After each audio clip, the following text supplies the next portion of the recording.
Isang kompetisyon na gamit ay husay at galing sa paghawak ng gunting. Gumagano. Sabi, anong gagawin nila? Magugupit po sila ng... Bohok? Hindi. Ano? Grass. Ay! Akala ko naman Grass bohok cutter. Hindi. Nako, pero syempre, ano ba sa tingin ninyo yung mga ginagamitan ng gunting na mga work? Ako, bukod sa buhok, papel. Papel, ano? Aalamin natin yan. Pero may kinalaman to sa mga kwentong barbero. Ito yung napag-usapan natin kanina. Yes, pero hindi ito kwentong barbero dahil ito'y totoong-totoo. Kilalanin natin sila dito sa Big Bigat.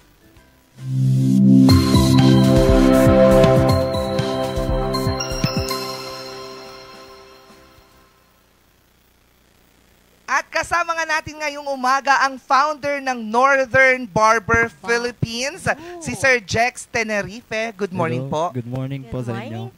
At ang isa sa mga partisipante, partisipante. ng Northern Barber Battle Philippines walang ugda, kundi si Sir Agustin Fernandez. Good morning din po. Good morning. Yeah, hello. Kamusta po kayo? Kamusta po ang mga umaga ninyo? Ayos naman. Ito, nagre-ready kasi kami para sa ngayon darating na event. Meron kasing gaganapin na event ang Northern Barber Philippines, which is Northern Barber Battle Philippines. Tagisan ng galing sa paggupit. Pero bago tayo mapunta doon, Sir Jex, paano ba nag-umpisa ang Northern Barber Philippines? Nag-umpisa to dahil dati kasi ako nagko-compete din sa mga labas sa Manila, from Pasay, Antipolo, yung mga ganon. So parang na-inspire ako na bumuo din ng ganitong event para sa mga barbero din namin na mga aspiring barbers dito sa Pilipinas para at least mas ma-improve nila yung passion nila sa paggugupit. Kaya naisip ko na bumuo para at least, di ba? Yung Northern Barber Philippines, nag-umpisa siya kailan? Anong taon? Actually, matagal na siya na na-start dito sa Baguio. So parang mas binuhay ko lang ulit ngayong... Itong mga panahong ito. Ilan ang miyembro ng Northern Barber Philippines nung naging part ka na nito? Siguro 3 pa lang kami. Tatlo? Pero parang ang bata pa ni Sir, tapos bigla niyang naisipan gumawa ng ganitong parang event. Ilang taon na po ba kayo, Sir? Ngayon, 26 po. Bata niya pa. Pero matagal ka na rin ba talagang nagugupit? Nag-upisa po ako maggupit since I was high school. Seryoso? Opo, high school. So ibig sabihin yan, pati sa room nyo, nagugupit-gupit ka na? Yung mga classmate mo? Galing. So siya. Libre yun kung tutusin. Ay, nakakatuwa naman. Tapos, itong Northern Barber Philippines na, so far, ilan na ang members ngayon?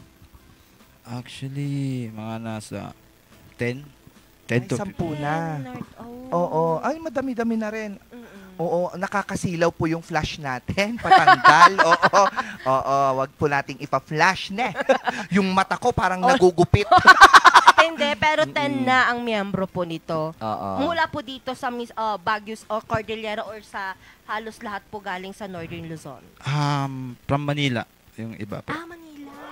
Kaya, pero karamihan ba ng mga members nasa Baguio? Hindi po. Yung iba from Manila, from Davao. Ay, layo. Malalayo, tapos nagkita-kita na lang kayo dito sa syudad ng Baguio? Actually, sa messenger lang talaga yung... Ay, nakakatuwa naman. Tapos, itong Northern Barber Battle Philippines, paano naman ito nabuo? Nabuo ito dahil sa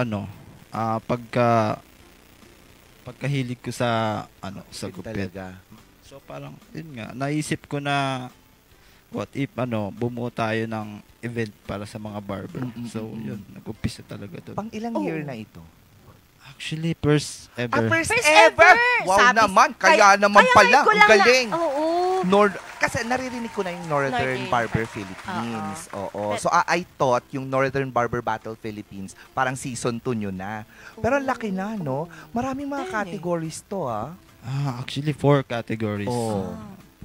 Meron tayong fastest paid category. Yun yung pabilisan ng gupit. Pero paano nyo po Tapos, nahihikayat yung mga ibang barbero? Tapos sabi nyo po, mula pa sila sa Davao, Ibang lugar. Manila. Kasi yung connection namin sa barbering industry malawak. So parang pag nalaman nila na may kompetisyon sa lugar, yon, mag-aano na sila, usap-usap. Agad-agad na yon. So mabalik tayo doon sa mga tawag dito, yung mga categories natin. Meron po kaming 4 na categories. Oo. Meron kaming fastest fade categories with 30 minutes. Ay, dapat 30 minutes nakakugupit ka na. Actually, Sinong pumayag dyan? Tapos? Actually, yung fastest paid is 30 minutes. So, yun yung limit ng oras. Pero, kung gusto mo mas mabilis, parang ganon. Parang, kung gusto mo mas mabilis. 1 minute? Bakit hindi? Di kalbo ang tawag doon. Tapos, ano yung pa? pangalawa? Ano pa yung ibang Yung pangalawa is verse fade category. Verse Yun fade. yung burst fade. Ano po yun? Oo, yung puputukin yung Hindi! buhok. Hindi ko kasi ako familiar sa gupit-gupit Ako po din ng eh. mga lalaki. Hindi ko Paano po yun? alam. Yung burst fade po yung naka dito, tapos makikita mo po yung naka V shape sa back.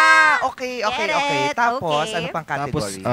ang isang category is traditional category. Yun yung 4x4, 2x2. Yung traditional category is, May ganun eh. Barber cut, tama Barber ba? cut? yun yung tinatawag nilang classic. Oh, classic. Pero Classic. tama kami yung Tama 2x2. din, 2x2. Oo, 4x4. Old school na. Oo, Old school. kasi ganun talaga nung bata kami. Ah. Alam mo yung papagupit kami ng lalay ko. Anong gupit niyan? 2x2. 4x4. Tapos 4 sa likod. Pak! Sabi. Ah. Yun na yun. Literal, ganyan. Ganun Tapos lang. ganun. Gaganunin. Oo, at saka ano pa? Ano yung last? Yung last is yung main event namin. Yun Ano yung yun? freestyle category. So pwede mo nang laruin yung book. Pwede bang dito may buhok, dito wala? Pwede, Oo, pwede. Tapos may Parang, kulay, nagkukulay din kayo. lalabas yung pagka-creative nung... Bakit hindi nyo ako kinuha? Gusto ko Oo. maging models dyan. Gawin yung Nakakaasar naman. pang mushroom yung ibang buhok, no? Oo. At dahil nga napakarami na natin mga categories, marami na rin kasali dito sa Yes. Baguio. At isa na nga doon, si Sir Sir Agustin. Oo. Saan pong category kayo? Freestyle category. Freestyle! So, eto na yung tipong bahala ka na, no? Lahat gagawin mo hanggat maaari, gawin mo ang lahat para gaganda ang gawa mo, ma-impress yung mga judges, makakita yung tao. At the same time, makita ng ibang tao na yung customer, sa mga customer mo para mapalawak pa yung ganitong gawain. Bilang barbero na ganito, kailangan ka isang artist talaga para magawa mo itong yung freestyle na nagupit sa isang customer mo. Oo. Pero ikaw ay nag-barber na dito sa Baguio for how long? Ako dito, nagbabarber na ako dito sa Baguio for 13 years. Ay, 13 years! Ang tagal na! Ang tagal na pala, 13 years na. Yes po. More on sa ano po kayo? Anong style po mismo? Kahit anong style lahat, Kaya? pwede ka. Opo. Pwede bang Pwede nyo ba siyang 2x2? Ay, wag naman! Wag naman, sayang ito. Shete, oo. Shete. Pwede? Opo. Siya? Kulay, Bagay niya? kulay or may mga drawing sa ulo, linings. Ganun. Tawag po doon linings, yung parang may star-star sa likod. Yes Yung parang po. kay Vice ganda po. Yes po. I get Ay, it. ang galing. Natuwa ako. Gawin nyo nga siyang Christmas tree. Diba? So, ano naman yung feeling mo na kasali ka dito sa Northern Barber Battle Philippines? Actually, sobrang saya ko, excited ako sa darating na event na to kasi for the first time sa buong Pilipinas, sa top 15 na dala ako, nabilang ako sa top 15 sa buong Pilipinas. So, eto, meron pa kayong ginanap na Sir Jex? Parang, anong tawag mo dito? Yung screening? Meron po. Almost 700 Participants. Nasumali. Sumali. Para lang makapasok sa top 15. Ang dami! Ang dami naman ng 700. Ako nagugupit pa ako ng Barbie. Tapos Pwede sa po ba? lahat-lahat Charing. yan. Sa buong buong Pilipinas. Meron po tayong nakuha from Zamboanga, from Oh. Iloilo, lahat po. So, aakyat talaga sila ng Baguio para dito sa ng Baguio. kompetisyon. Ilang araw ba itong kompetisyon? Isang araw lang po siya. Isang Oy. araw lang siya. Oo. How does it feel na ikaw yung gumawa ng ganito tapos ang daming partisipante? To think na ang bata mo pa po. Oo. Nung una, nakaka-pressure siyempre. Siyempre mahirap paano ka makipag-order. Tapos, sabi ko, masaya naman pala. Kasi, nailalabas ko yung potential nila. Yes. Ay, totoo. At ikaw, potential Oo. mo din. Kasi matututo ka din sa kanila eh. Sabi nga nila, you do not just learn from your experience. You also learn from other people's experience. Totoo yan, di ba? Diba? Natutulungan mo sila. At the same time, natutulungan mo rin yung sarili mo. Ano ang tawag mo doon? Mutual understanding. Mali! Mutual learning. Hindi siya parasitism. Parasitism. Diba? Parasite. Charot, hindi pa. Ganon. Tapos, kayo po sa ang category freestyle nga po, Style po. Oo, paano nyo pinaghahandaan itong kompetisyon? Marami na ba kayong naging buhok na nagupit para lang dito? Actually, handang-handa na ako. I'm ready for the competition for the national event this October 26. Oo. But, hindi ako nape-pressure kasi I am the artist ako, kaya wala akong ginagaya na or sinundan na nga gagawin ko. Lalabas at lalabas lang yung talent ko sa mismong event event na. Yes, kasi 13 years. Ba't mo papaganda? Ilang ulo na ba ang nahawakan mo? Ilang, di ba? Ilang ulo para gupitin, Angelica. wait lang, kasi ang init kasi. Ilang na po ba? Nawala Nabilang ako. mo na ba? Nabilang na po. Kung Actually, ilang... hindi. Dito lang sa Baguio, 13 years ako. But since 17 years old ako, nagugupit ako. Pareho Talagang kayo, passion high nyo na. school. Oo. Hala, ikaw, Sir Jex, nakailang ulo ka na? Na nahawakan. Na nagupitan. Di ko na po alam eh. Madami-dami na talaga. Nasa libo na kaya? Pwede, no? Oo. Libo. Siguro po, mga ganon. Diba? Hindi lang libo siguro. Galing. Grabe. Paano yun, sir? Kapag kunwari, may ginupitan ka o may pagpapraktisan ka, dito po sa event na po ba ito, kailangan po ba ang judge lang po ang mai-impress? O pati po yung ginupitan niya, syempre, siya yung buhok May buhok niya. oo. Siya nakasalalay sa kanya ang titulo mo. Paano po yun? Well, sa mga ganong competition, first talaga, kailangan mo ng tiwala sa sarili mo. Kailangan ma-impress rin yung, for the first is judges. Oo, kailangan. Tapos yung model mo, kailangan rin nating ayusin kasi buhok nila yon, kailangan maayos palagi. So, kasama din ba yung costume ng mga model ito? Oo. Or buhok lang talaga? Ito lang talaga. Yung buhok lang talaga. Buhok lang Buhok. talaga. Ang galing. Ala, sayang. Oo. Saan nyo nakuha yung mga modelo nyo dito? Meron na ba? Kanya-kanya silang dala eh. Kasi yun yung parang pinaano din nila. Bawat barbero po, may isa ng model na kasama. May kasama na po sila. Ako, sir, baka wala ka. Charong. So far ba, lahat ng mga categories natin, puro top 15, no? Opo, Sila lahat top ang mga 15. nagbabayad. Um, Ay, maglalaban. Magbabayad. every category po, top 15. Top 50. At yun yung mapapanood sa October 26. Opo, yan po yung Sila-sila mapapanood. lang. Sabay-sabay yan? O may oras-oras May din? oras po Per sila. category yan. Per category, separate. Ay, ang saya. Ay, ang ganda ng puntahan. Parang gusto ko siyang panoorin. Oo, kung paano na yun. Dito po ba, may na-try na po kayong nagupitan ng tenga? Tega? Di ba yun po yung minsan na-concern yung alulula, masarap pagbata, alulula, gumaganon po sila. Oo, Meron na. Lalo na't competition nga Oo, ito. mabilis. Oo, mabilisan. Well, meron din mga sugat lang konti, pero kailangan natin ring ingatan kasi ng mga customer, hindi natin pwede masugat ng mga blade or kailangan nating maayos talaga ang gawa natin sa customer para more client pa ang darating sa ating mga barbershop. Yeah. May tanong ako, ito matagal ko lang gustong tanungin sa isang barbero talaga. Sino pong nagugupit sa inyo? Sarili nyo? Di ba? Kasi barbero na kayo, ba't pa kayo magpapagupit sa barbero? Ba't yung gaganon Real, hindi nga. Actually, na-try ko nung pandemic. Sarili mo? Kamusta ang outcome? Kinulbo ko yung sarili ko para mahirap. Mahirap. So, naggugupitan din kayo? Sa shop na. Ay, nakakatuwa. Sa lahat ng mga sa lahat ng mga may passion ng paggugupit, anong mensahe natin?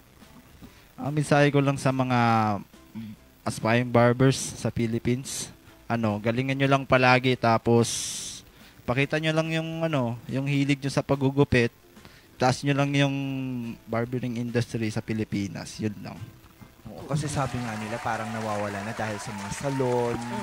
Oo, dahil sa, syempre, nag-iiba rin kasi parang, alam mo yung nasa harapan ng barbershop? Yung red, white, and blue? Yeah! Yung umiikot ba? Yung parang mali. Pakonti na lang yung parang pole.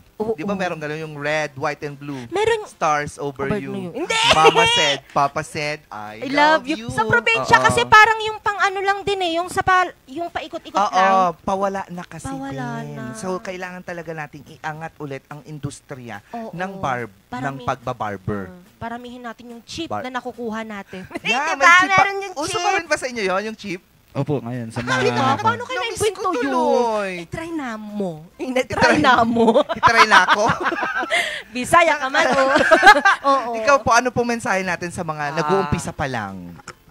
Sa mga nag-uumpisa pa lang ng mga kapwa ko barbero, dapat nating ingatan kasi ang pagbabarber is parang buhay yan. Dapat ingatan natin, alagaan natin para andyan lang palagi sila, balik ng balik, at saka makadala pa sila ng ibang mga client para sa atin rin yun. Yes. Ang kagandahan kasi nito, usually, ang mga barbers, sila yung nakakarinig ng mga kwento. Oo, kasi syempre magkukwento din naman yung mga kliyente. Ngayon, kwento naman nila ang ating mapapakinggan. Dito sa Northern Barber Battle Philippines. Kailan ulit po ito? Sa October 26, 2025 po yun, Sunday. Linggo ito, mga ka-MB ha, pwedeng puntahan. At para sa location or venue naman nito, ano ang social media po natin? Social media po natin, Jax Tenerife. Tapos yung page po ng event is Northern Barber Philippines. Diyan na nila matikita kung paano po ang Opo, andun po lahat. Saan yung location? Sa mga outsiders pa, pwedeng pumasok lang para manood? Walk-in, pwede. Meron po kaming ticket para sa mga gustong or supporters ng mga kalahok. Magkano yun? Oo. Meron po kaming 250 para sa ticket. 250? Yung 250 na yun, meron bang pa-free na gupit na rin sa loob? Pwede. Yung may pa-free ba yun? May pa-free? Free buhok. Tsareng. Siguro ang free lang doon yung knowledge sa you'll go there to learn. Oo, kasi tama nga din naman. Skills and talents are not supposed to be taken lightly and not being paid for. Wow! Kasi inaral nila yan Ilang taon din nilang skill yan, tapos pupunta ka lang doon, makakuha ka ng libreng talent, ng skill. Di yung buhok na lang iuwi mo. Kung ako din lang naman ang barbero talaga, pagsasarahan kitang pintuan. Pero dito po ba, magkano po? Saan ba yan? Yung dito po ba? Hindi. Saan siya? Magkano po? May prices po ba yan? Meron yung mga po, nanalo? Meron po tayong prizes. Magkano po yung grand prize? Sasali ako. Wala na, may top 15 na. Oo nga, mali Actually, pa yan, medyo exciting pinag-uusapan pa. Parang napaka-exciting nga naman talaga to. So do not forget mga ka-MB, October 26, 2025. Yes. Yan ay Sunday, linggo po yan. Para po sa venue ng kanilang event, pumunta lamang po sa Facebook page ng Northern Barber Philippines para sa mga updates at kung papaano po makakuha ng tickets. Ayan. O baka may nais po kayong batiin. Binabati ko pala yung asawa ko. Tatawa ka. Ba't parang natawa ka sa anong sinabi ng asawa? May pagsisisi ba? Hindi. Binabati ko yung asawa ko, ingat ka dyan. Tapos yung boss namin dyan, Donald Balanga and Mr. Dan, thank you. Nagra-rap ka ba? Opo, dati ka po bang rapper? Hindi ako ganyan lang. Para kasi siyang rapper, mukha siyang lakran. Kasi lahat ng mga na-interview namin, ganito, lahat rapper ng rapper na nag-perform dito, Hello! Alam mo ba, Tsare po. Kayo po, Sir Agustin, baka may gusto naman po kayong batiin na i-shout out. Binabati ko lang good morning sa lahat ng taga Baguio, member ng Northern Battle Philippines, and then Marlon. Sino ka? Red and Rona, good morning. Wala na. Wala na. Pamilya nyo. Pamilya, Francie. Oo. Ito naman sasabi ko, ano? Pagupit na Abang na kayo. Kala ko, pagupit na kayo. Papagupit nga ako. Natakot ako. Ito lang ang sasabihin ko. Natakot ako doon. Nakala ko may bubulgar. Gunting lang ang katapat nyo. Sabing gano'n. Wala na kayo nga iba pang babatiin. Binabati ko pala yung mga kalahok dito. Galingan nyo and good luck sa barber battle. Kailan magsisidatingan pala? Actually, yung iba gusto nila, andito na sila one day before. Para at least makapagpahinga pa sila. Yes, para makapasyal. Oo, ang ganda ng Baguio. Ang ganda ng Baguio para lang makipag-battle ka dito. Diba? Oo. Actually, maganda din yung venue. Puntahan nyo na yung Facebook page nila. Doon makikita lahat. Doon makikita lahat. Pupuntahan ko later on. Pero punta tayo, ha? Para? Ipapagupit kita. Wag naman. Pwede po bang gawin itong parang umbrella? Pero dapat, yung nakikita ko sa Facebook, yung sinusut-sut-sut, mga ganon. Hindi nyo alam, hindi kayo nagpe-Facebook. Alam nyo yun? Alam nyo po ba yun? Yung sa China po kasi yung umbrella? Napapanood namin. Tama po sir Hindi ba kwan yun? May tawag doon sa mga barber dati, yung parang... Yung may air sa loob? Ano yung... Parang bunot?